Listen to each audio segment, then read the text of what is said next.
नमस्कार, news India देख रहे हैं आप। मैं हूं कुंदन जमैद। बाढ़ आती है तो अपने साथ वो मंजर लाती है जो तबाही और बर्बादी के होते हैं। अपने साथ बहा ले जाती है हजारों किसानों के सपने, लोगों के आशाएं और खुद इंसानों को भी। जब बाढ़ हमारे सिस्टम को आईना दिखाकर और हमारी सारी नाकामियों को उजागर कर चली जाती है तो हम राहत की सांस लेते हैं। अगले साल फिर वही हाल हो जाता है। सवाल बड़ा है कि हर साल भयावह बाढ़ आती है, लेकिन इतने सालों के बाद भी इससे निपटने में हम सक्षम क्यों नहीं हैं? प्राकृतिक आपदा पर हमारा कोई जोर नहीं, लेकिन इनसे निपटने के लिए जो सिस्टम हैं या जो प्लानिंग है वो अभी तक अधूरे क्यों हैं? अगर ये कारगर साबित होते तो बाढ़ में इतनी बड़ी बर्बादी नहीं होती, गरीबों के घर नहीं बहते, शहर के शहर तबाह नहीं होते।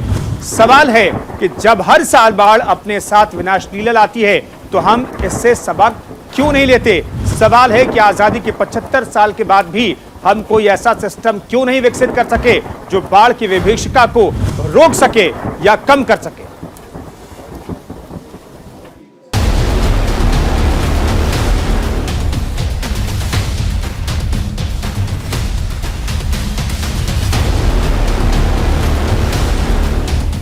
ये शहर शहर डूबे हुए,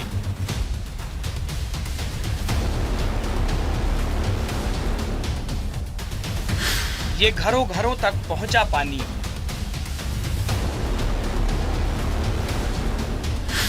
जिंदगी पर भारी है ये आफत आसमानी। घर डूबे हुए हैं, दुकान डूबे हुए हैं, मैदान डूबे हुए हैं, यहां तक कि भगवान भी डूबे हुए हैं।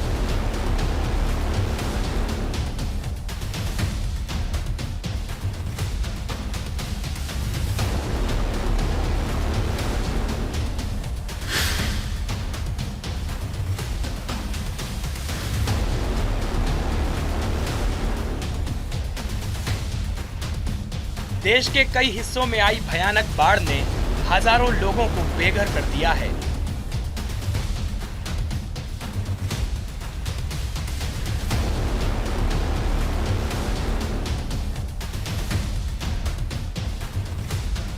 ये तो लोगों की जिजीविषा है कि वे जी रहे हैं, बाढ़ से लड़ रहे हैं और अभी भी उम्मीद पाले हुए हैं, वरना बौराई नदियां तो सब कुछ तबाह करने पर आमादा हैं।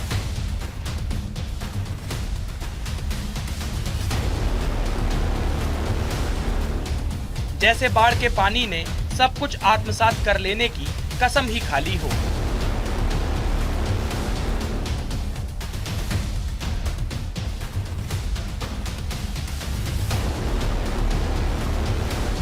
गुजरात, मध्य प्रदेश, कर्नाटक, महाराष्ट्र, बिहार जैसे मैदानी इलाके हों या हिमाचल, असम, अरुणाचल और उत्तराखंड जैसे पहाड़ी इलाके, बिना फर्क किए पानी बाढ़ की शक्ल लेकर लोगों की जिंदगी की शक्ल बिगाड़ रहा है।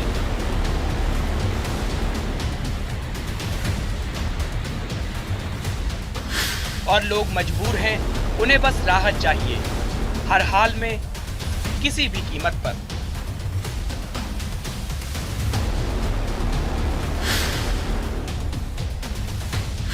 लेकिन आज हम सिर्फ बाढ़ की बात नहीं करेंगे, आज हम बाढ़ के कारण की भी बात करेंगे।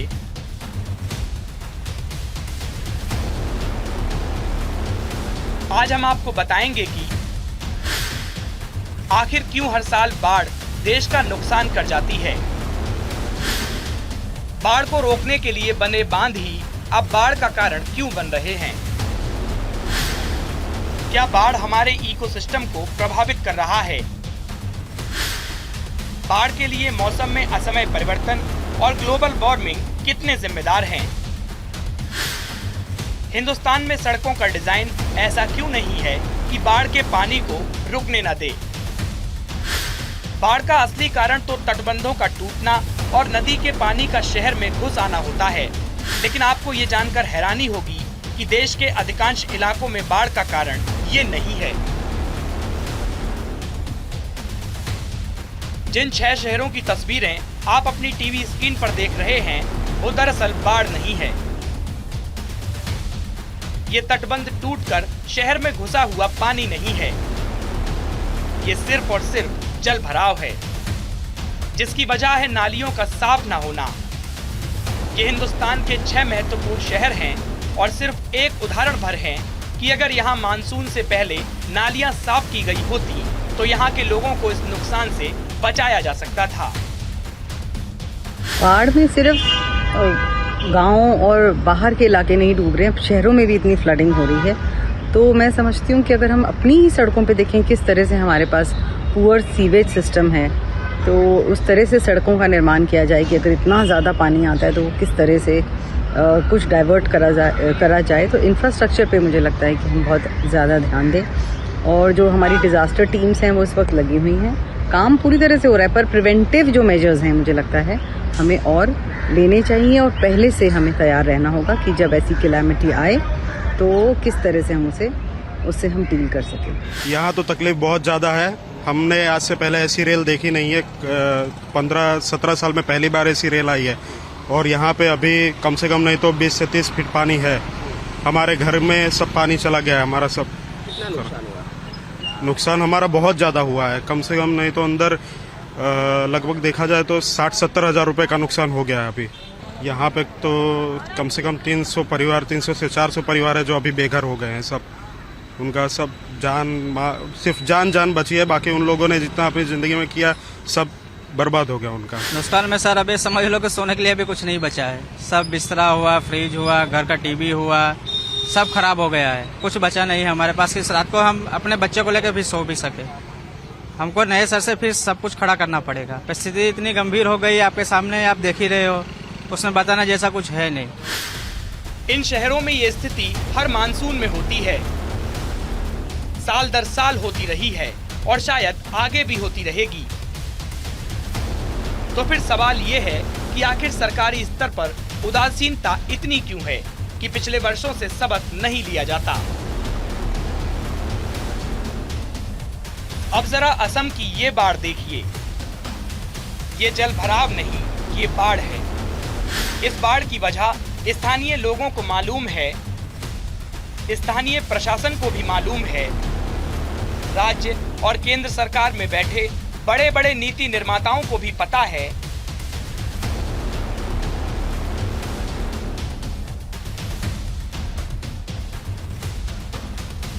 मालूम सभी को है, लेकिन करता कोई कुछ भी नहीं।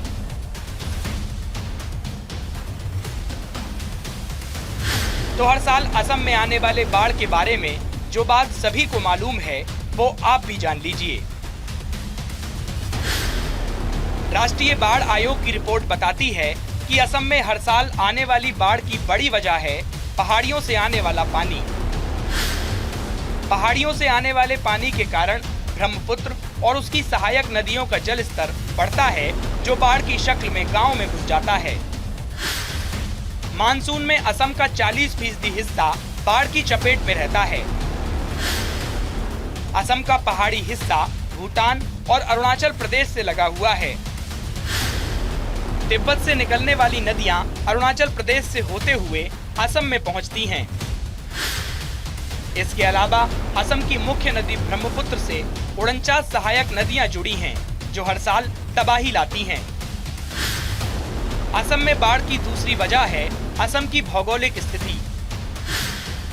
राष्ट्रीय बाढ़ आयोग का कहना है कि भौगोलिक तौर पर असम ऐसे जोन में है जहां बारिश सबसे ज्यादा होती है। अत्यधिक बारिश होने के कारण ब्रह्मपुत्र और सहायक नदियों का जलस्तर गंभीर स्तर तक पहुंचता है और ये तबाही लाती है। असम में हर साल आने वाली बाढ़ के लिए 2 बड़ी नदियां जिम्मेदार हैं, ब्रह्मपुत्र नदी और बराक नदी। अरुणाचल प्रदेश और मेघालय में जब भारी बारिश होती है तो इन राज्यों का पानी इन्हीं नदियों में आकर मिलता है और ये नदियां जलस्तर बढ़ने से काफी खतरनाक हो जाती हैं, जिससे असम में बाढ़ आती है। ये कोई एक साल की कहानी नहीं है, एक सरकार की कहानी नहीं है, एक सदी की कहानी नहीं है। असम में ये स्थिति अंग्रेजों के समय से है। या शायद तब से जब से असम है। लेकिन आज तक असम को इस त्रासदी से बचाने की बात नहीं हुई। तो जरा आप ये भी जान लीजिए कि असम को बाढ़ की विभीषिका से बचाने के लिए क्या करना होगा। सरकार और संबंधित एजेंसियों को बांध बनाने की मौजूदा नीति की समीक्षा करनी होगी। साथ ही रुकी हुई परियोजनाओं को शुरू करने और उनमें तेजी लाने की दिशा में कार्य करना होगा। इसके अलावा जल संरक्षण प्रबंधन प्रणालियों यानी वाटर रिसोर्स मैनेजमेंट सिस्टम तथा आम जनता की भागीदारी वाली योजनाओं में इन्वेस्टमेंट को बढ़ाया जाना चाहिए। साथ ही साथ चीन, भूटान तथा अन्य पड़ोसी देशों के साथ नदियों के जल के उपयोग संबंधी आंकड़ों को साझा करने की दिशा में पहल की जानी चाहिए, जिससे जो पानी बाढ़ की शक्ल में असम में घुसता है उसे रोककर उसका इस्तेमाल किया जा सके। डिफॉरेस्टेशन एक इशू है हमारे यहाँ। जैसे जैसे आबादी बढ़ रही है, शहर बढ़ रहे हैं, जंगलों कटना शुरू हुआ है। जंगलों कटने से रिवर का ओवरफ्लो बढ़ता जाता है। तो डिफॉरेस्टेशन को रोकने की बहुत जरूरत है। हमें पेड़ लगाना चाहिए और पेड़ों कटने में कंट्रोल होना चाहिए कि हम कितना पेड़ काटें, उससे एटलीस्ट 5-7 गुना ज़्यादा पेड़ लगाएं, जिससे सर्वाइवल रेट हमारा बढ़ता है। इसका सिल्टेशन ऑफ द रिवर या वाटर बॉडी लगातार कचरा इकट्ठा होने से, सैंड इकट्ठा होने से उनका लेवल कम होता है, उनके डेप्थ कम होते हैं, तो उनकी वाटर रिटेंशन कैपेसिटी कम होती है। तो हमें अपने तालाबों को, नदियों को लगातार रेगुलरली साफ करते रहना चाहिए। हिंदुस्तान में बाढ़ की एक बड़ी वजह बांध भी हैं। जी हां, आपको सुनकर आश्चर्य होगा, लेकिन बाढ़ को काबू में करने के लिए बनाए गए बांध ही बाढ़ का कारण बन रहे हैं। वजह है मिसमैनेजमेंट और कम्युनिकेशन गैप की। इसे ऐसे समझिए, बंगाल में आने वाली बाढ़ के लिए दामोदर नदी पर बने बांध दामोदर वैली कॉरपोरेशन को जिम्मेदार बताया जाता है। और आसानी से समझना हो तो सरकार का वर्जन भी जान लीजिए। 6 अगस्त 2021 को संसद की जल संसाधन संबंधित स्थायी समिति ने भी अपनी रिपोर्ट में कहा है कि बांधों को सही तरीके से ऑपरेट न करने की वजह से बाढ़ जैसी घटनाएं हो रही हैं। इस रिपोर्ट ने बाढ़ के लिए हाइड्रो पावर प्रोजेक्ट्स को भी दोषी माना है। रिपोर्ट का कहना है कि चूंकि ये परियोजनाएं केवल बिजली उत्पादन के लिए होती हैं, इसीलिए उनके पास जल भंडारण या बाढ़ प्रबंधन के लिए बुनियादी ढांचा नहीं है। रिपोर्ट में 2009 में आंध्र प्रदेश में आई बाढ़ का उदाहरण देते हुए बताया गया कि भारी बारिश के लिए कर्नाटक में कृष्णा नदी पर बने अलमाटी व नारायणपुर बांध से पानी छोड़ा गया। इसके अलावा बिजली मंत्रालय और जल शक्ति मंत्रालय के बीच समन्वय की स्पष्ट कमी है। कम्युनिकेशन गैप के कारण नेपाल से हर साल छोड़े गए पानी के कारण बिहार के कोसी नदी में बाढ़ आती है। जो हमारे डैम्स है, हमारे देश में आज के दिन में 5000 डैम है। उसमें से सभी डैम में बड़े पैमाने पे ये सिल्ट यानी जो मट्टी है वो आके थम गई है और एवरेज सिल्टिंग 30 से 40 गुना है, लेकिन कई प्रांतों में तो 55-60% भी ये मट्टी डैम्स के अंदर आई हुई है। अब जब बारिश हो जाती है तो पहला बारिश होते ही वो डैम भर जाता है और दूसरा बारिश आते ही आपको सभी डैम्स के जो कंट्रोल गेट्स है वो खोलने पड़ते हैं और उसके कारण अनप्रेसिडेंटेड पानी नदी में आ जाता है। अब जरा बाढ़ का एक दूसरा एंगल भी समझ लीजिए। वैश्विक स्तर पर अक्सर ये बातें कही जाती रही हैं कि दुनिया भर में आ रही प्राकृतिक आपदाओं के लिए ग्लोबल वार्मिंग और क्लाइमेट चेंज यानी जलवायु परिवर्तन जिम्मेदार है। तो जरा ये भी जान लीजिए कि भारत के बारे में रिपोर्ट क्या कहती है। ये रिपोर्ट चौंकाने वाली है। साइंस जर्नल नेचर की एक रिपोर्ट के मुताबिक भारत क्लाइमेट चेंज के प्रभावों से जूझ रहा है। तापमान में वृद्धि होने के कारण भारत बार बार कभी सूखा और कभी बाढ़ की चपेट में आ रहा है। इसी रिपोर्ट के अनुसार साल 1950 से लेकर 2015 के बीच भारत में तेज बारिश की घटनाओं में 3 गुना की बढ़ोतरी हुई थी। इतना ही नहीं, केंद्रीय पर्यावरण और वन मंत्रालय की एक रिपोर्ट के अनुसार अगर ग्लोबल वार्मिंग इसी तरह से बढ़ती रही और ऐसे ही जलवायु परिवर्तन होता रहा तो साल 2070 से 2100 के बीच बाढ़ की आवृत्ति में बढ़ोतरी होगी। मतलब साल में कई बार बाढ़ जैसे हालात पैदा होंगे। जहाँ तक मौसम की बात है, हमारा मुख्य है कि हम किस तरीके से मीथेन का उत्सर्जन कम करें और कार्बन डाइऑक्साइड। ये मैक्सिमम फॉसिल फ्यूल्स होता है जो हम कोयला जलाते हैं, हमारे कोयले प्लांट इंस्टॉलेशन हुआ है और बेस ऐसे। इसके रोकने का तरीके है कि हम मैक्सिमम अल्टरनेटिव एनर्जी पे जाएं या रिन्यूएबल एनर्जी पे जाएं, जिसकी कोशिश हमारी सरकार भी कर रही है और हर देश के ऊपर लगा हुआ है। क्योंकि fossil fuels maximum carbon dioxide को उत्सर्जित करता है और जो कि ग्लोबल वार्मिंग सबसे बड़ा योगदान देते हैं। मीथेन के लिए अगर 1 किलो मीथेन जो है वो लगभग 27 गुना ज़्यादा कार्बन डाइऑक्साइड जनरेट करता है सेम 1 किलो से। लेकिन अगर मीथेन को हम एनर्जी के रूप में यूज करें तो हमारा केवल 2.7 कार्बन डाइऑक्साइड जनरेट करता है। तो हमें मीथेन को या बायोफ्यूल को कन्वर्ट करने की जरूरत है, मीथेन को, और उसको यूज करने की जरूरत है। इससे हमारे ग्लोबल वार्मिंग की प्रॉब्लम काफ़ी हद तक हम संभाल सकते हैं।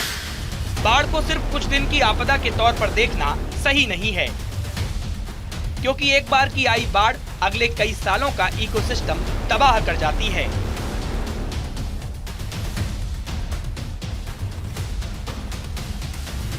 हम आपको कुछ उदाहरण देकर बताते हैं जो आपको ये समझने के लिए काफी होगा कि कैसे साल दर साल आती बाढ़ हमारे इकोसिस्टम को धीरे धीरे तबाह कर रही है।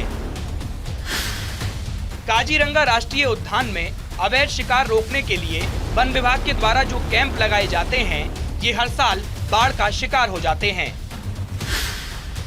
निगरानी न होने के कारण हर साल बारिश के मौसम में यहाँ शिकार की घटनाएं बढ़ जाती हैं। इतना ही नहीं, इसका असर जानवरों पर भी पड़ता है। निगरानी न होने के कारण हर साल बारिश के मौसम में काजीरंगा में जानवरों की मौत में बेतहाशा वृद्धि होती है। राष्ट्रीय बाढ़ आयोग की रिपोर्ट के मुताबिक बाढ़ के कारण हर साल तटीय कटाव होता है, जिसकी वजह से प्रतिवर्ष लगभग 8000 हेक्टेयर भूमि नष्ट हो जाती है।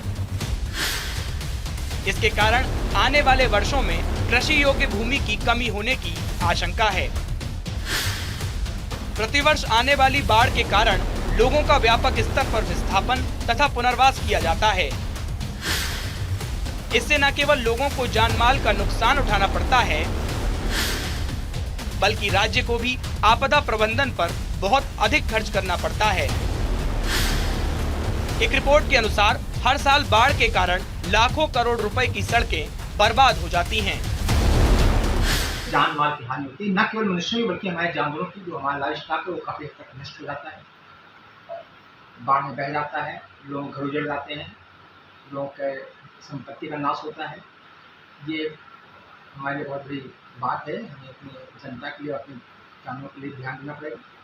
इसके दूसरा इसका सबसे बड़ा कारण होता है कि हमारी बहुत फसल नष्ट होती है और बहुत मेहनत से की गई जो खेती होती है बाढ़ में पूरी नष्ट हो जाती है।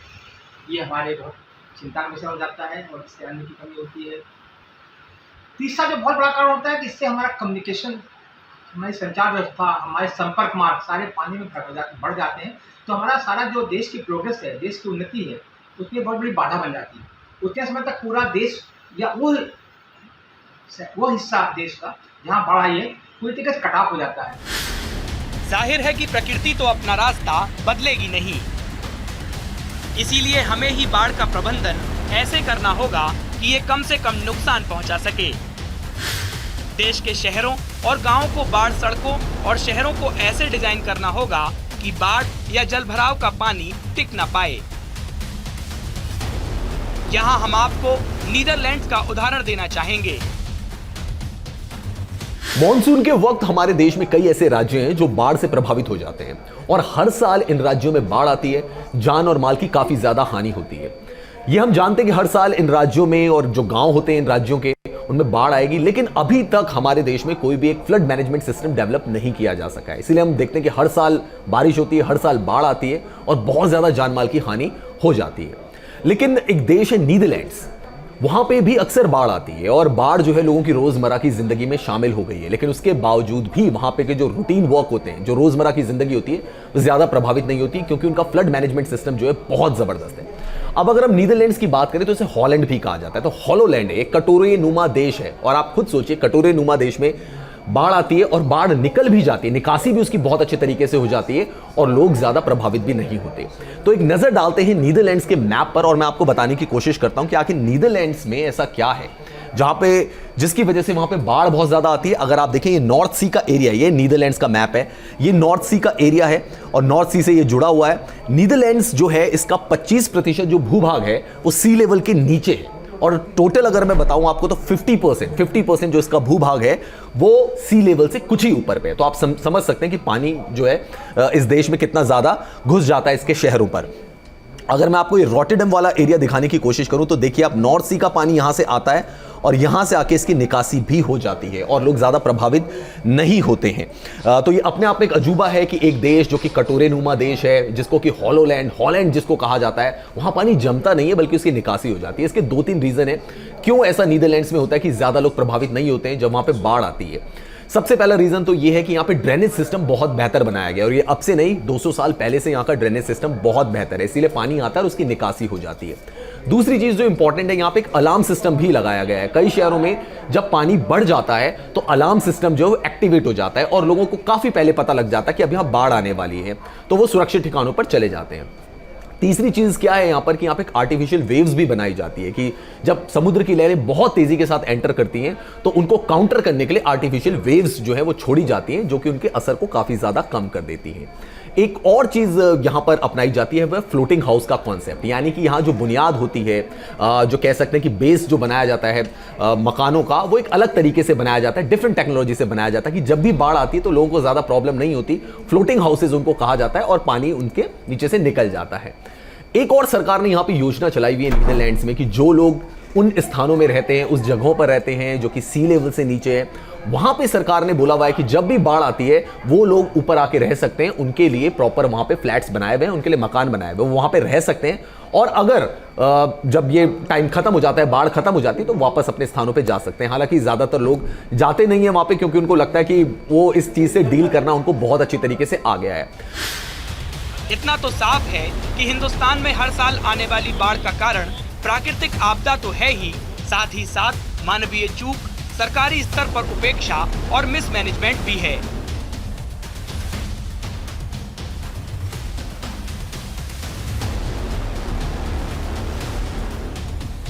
अगर राज्य और केंद्र सरकार मिलकर इन तीनों एंगल से काम करे तो हिंदुस्तान को हर साल बाढ़ से बचाया जा सकता है। Bureau report, news India. तो जिंदगी सैलाब में फंसी है, बाढ़ का पानी हाहाकार मचा रहा है और लोगों को बचाने की जंग जारी है।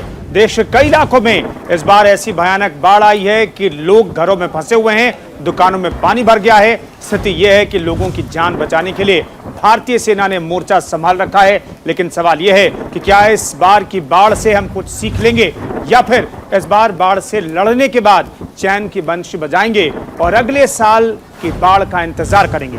बहरहाल आज के शो में बस इतना ही। देश और दुनिया की बाकी खबरों को जानने के लिए आप बने रहिए न्यूज इंडिया के साथ।